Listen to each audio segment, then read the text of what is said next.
बिस्मिल्लाहिर्रहमानिर्रहीम। अस्सलाम वालेकुम। आज मैं आपको प्योर मेडिकल टॉपिक की बजाय एक जो हमारी बॉडी का फंक्शन है, ख़ास किस्म का फंक्शन जो हमारा डिफेंस सिस्टम है, उसके मुतालिक मैं बात करूँगा। And it's very interesting to understand. देखिए, जिस तरह हमारा मुल्क है ना, तो हमारे मुल्क के अंदर मुख्तलिफ़ डिपार्टमेंट्स हैं, मतलब मुख्तलिफ़ ऑर्गेनाइजेशंस होती हैं। कोई एग्रीकल्चर का काम कर रहा है जिससे हमें फूड मिलता है, इसी तरह कोई लॉ का काम कर रहा होता है जो जिससे हमें लॉजिक के थ्रू इंसाफ मिल रहा होता है। इसी तरह हर फील्ड में कोई ना काम। अब अगर बॉडी में आप देख लें तो जो हमारा लिवर है, इट्स लाइक अ फैक्ट्री जो हमारी ग़िज़ाइयत है उसको किस तरह मेटाबलाइज करती है। हमारा जो गैस्ट्रो इंटेस्टाइनल ट्रैक है ये किस तरह काम करता है, और हमारा जो ग़िज़ा हम खाते हैं उसको किस तरह छोटे हिस्सों में तोड़ के और अमाइनो एसिड्स तक लेके जाता है, वगैरह वगैरह। लेकिन मैं आज बात कर रहा हूँ कि इसी तरह जिस तरह हर मुल्क का दिफा उसकी फ़ौज करती है, तो हमारे जिस्म के अंदर भी एक हमारी फ़ौज है। और ये जो फ़ौज है ये अगर ना हो तो फिर मुल्क रह ही नहीं सकता। तो इसलिए आप अंदाज़ा लगा सकते हैं कि सिर्फ मुल्की हद तक फ़ौज की बड़ी अहमियत, हमारी बॉडी की फ़ौज भी बड़ी अहम होती है। और बाकायदा इस फ़ौज के अंदर प्यादे भी होते हैं, सोल्जर्स भी होते हैं, इसके अंदर आर्मड के लोग भी होते हैं, इसके अंदर फ़िज़ाई हमला करने वाले भी लोग होते हैं। सो आई एम ट्राइंग टू आपको मैं समझाता हूँ। देखिए, नंबर वन, हमारे जिस्म के अंदर जब भी कोई बैक्टीरिया या कोई बाहर का, जिसको हम एनिमी कहते हैं, हमला करता है, तो हमारा जो पहला सिस्टम इसको रोकता है वो हमारी स्किन है। So even our skin is a part of our immune system. तो बहुत से जरासीम और पता नहीं क्या क्या चीज़ें ऐसी होंगी जो हमारी स्किन को पेनिट्रेट करके हमारे जिस्म में जा ही नहीं सकती। So that's the first line of defence. अब आगे आ जाते हैं, हमारे मुंह के रास्ते, नाक के रास्ते कोई वूंड हो गया, वहाँ से कोई जरासीम हमारी बॉडी में चला गया। अब उसके अंदर वायरसेस हो सकती हैं, बैक्टीरियाज हो सकते हैं, and they are other things as well like parasites and everything. अब ये जब हमारी बॉडी में घुसते हैं तो याद रखिएगा कि जो हमारे सोल्जर्स हैं वो वाइट ब्लड सेल्स हैं, WBC। ये हमारा फर्स्ट लाइन ऑफ डिफेंस होती है स्किन के बाद विद इन द बॉडी, जो इन पर हमला करती है और इन पर हमला करने के बाद इनको मारना शुरू कर देती है।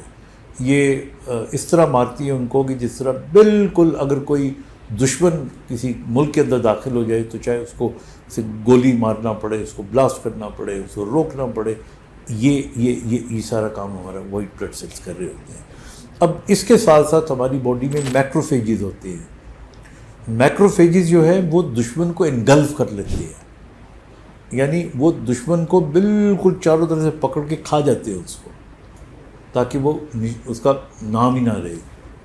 फिर उसके बाद हमारी जो बॉडी होती है उसके अंदर T cells and B cells ये होते हैं, और ये वो सेल्स होते हैं जिनमें से एक टाइप ऐसी है जो एंटीबॉडीज़ बनाती है। आपने एंटीबॉडीज़ का लफ्ज़ बड़ा सुना होगा, वायरसेस जब होती हैं, और अभी कोविड आया था, तो इवन पोलियो आपका है या कोई भी वायरल की इन्फेक्शन होती है तो उसके लिए फिर एंटीबॉडीज़ बनती हैं। और एंटीबॉडीज़ क्या करती हैं कि ये जाके एंटीजन दुश्मन को हम कहते हैं, जो हमारी बॉडी में एंटर हुई है वायरस, उसको जाके ये डील करती है और उसको ये ख़त्म कर देती है। So then they start working. अच्छा, फिर मैं आपको इंटरेस्टिंग बात बताऊं कि कई ऐसे जरासीम जो हमारी बॉडी में पहली दफ़ा दाखिल हुए होते हैं, तो उनको पहचानने के लिए कि इसको किससे हमला करना है, आया इसमें T सेल्स ने एक्टिव होना है, B सेल्स ने होना है, न्यूट्रोफिल्स ने होना है, मोनोसाइट हैं, ईओसिनोफिल्स हैं, किस किस ने होना है, इसका जो फ़ैसला होता है वो उसी वक्त किया जाता है। लेकिन बाज़ वक़्त इस फैसले में थोड़ी देर भी लग जाती है। इसीलिए आपने देखा होगा कि कुछ बीमारियां वायरसेस की ऐसी होती हैं जो कुछ दिन तक रहती हैं और उसके बाद ऑटोमेटिकली ख़त्म हो जाती है, क्योंकि तब तक हमारा ये सिस्टम एंटीबॉडीज़ का इन एक्शन आ चुका होता है। लेकिन ये याद रखिएगा कि वही वायरस अगर सेकेंड टाइम हमला करेगी आपके ऊपर, तो उसकी जो मेमोरी है ना वो आपके इन सेल्स के अंदर रिकॉर्डेड होती है اور باڈی کو فوراً پتہ چل جاتا ہے کہ لاسٹ ٹائم یہ دشمن آیا تھا تو اس گولی سے میں نے اس کا شکار کیا تھا یا یہ ہتھیار میں نے استعمال کیا تھا، تو اسی قسم کے اینٹی باڈیز بنا کے ان کو فوری طور پہ ختم کر دیتے ہیں. اس لیے آپ دیکھ لیں جیسے ممس ہیں، میزلز ہیں، یہ ایک دفعہ ہو جائیں تو دوبارہ نہیں ہوتے، عام طور پہ دوبارہ نہیں ہوتے. اسی طرح وائرس کی بہت سی قسمیں ہیں جو ایک دفعہ ہو جائیں تو دوبارہ نہیں ہوتی، because your immune system has actually played such an important role. اب ہمارا جو یہ امیون سسٹم ہے، obviously کوئی بھی سسٹم ہوگا تو اس کو قائم رکھنے کے لیے then you need to have or you need to do something کہ ہم کیسے اس کو رکھ سکتے ہیں. اب امیون سسٹم کو بہتر کرنے کے لیے 3-4 چیزیں بڑی امپورٹنٹ ہیں. ایک تو آپ کی نیوٹریشن میں آپ کی اومیگا 3 ہونا چاہیے جو آپ کے انڈے میں بہت زیادہ ہوتا ہے، آپ کے ڈرائی فروٹس میں ہوتا ہے، تو یہ استعمال کرنے چاہیے. پھر اسی طرح آپ کے جو ڈیری پروڈکٹس ہوتے ہیں دے آر ویری امپورٹنٹ. دودھ ہو گیا، دہی ہو گیا، دودھ دہی کی بنی ہوئی چیزیں ہو گئیں، گرین ویجیٹیبلس ہو گئیں، ان کے اندر آپ کو سارے وائٹامن مل جائیں گے. تو یہ تو اس کا نیوٹریشن پارٹ ہو گیا. دوسرا اس کے اندر آپ بہتر کرنے کے لیے امیون سسٹم کو you have to do aerobic exercise. ابھی دیکھیں ہمارے یہاں جب ہم کہتے ہیں نا کہ ایکسرسائز کیا کریں، we should define what exercise we mean. Aerobic exercise کا مطلب ہوتا ہے وہ ایکسرسائز جس میں آپ کو آکسیجن مل رہی ہوتی ہے، آپ کو فریش آکسیجن مل رہی ہے. مثلاً آپ پارک کے اندر اگر واک کرتے ہیں یا آپ دوڑتے ہیں، جاگنگ کرتے ہیں، this is aerobic exercise. So you should do aerobic exercise. Number 3 جو بہت امپورٹنٹ ہے اس کے لیے، that is to have a peaceful mind.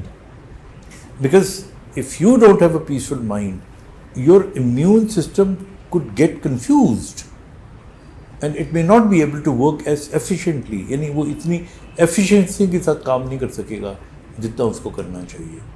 تو اس لیے اٹ از ویری امپورٹنٹ کہ وہ آپ کا، اور اس کو ٹھیک کرنے کے لیے آپ کی نہ صرف نیند وغیرہ اچھی ہونی چاہیے، وہ تو ایک ضروری بات ہے، لیکن آپ کا سیلف کانفیڈنس اور آپ روحانی طور پہ you belief in your Allah, belief in مثلا مختلف ریلیجن جتنے بھی ہیں نکال کے دیکھ لیں، ان سب کے اندر ایک کانسیپٹ آف اللہ تو ہے نا.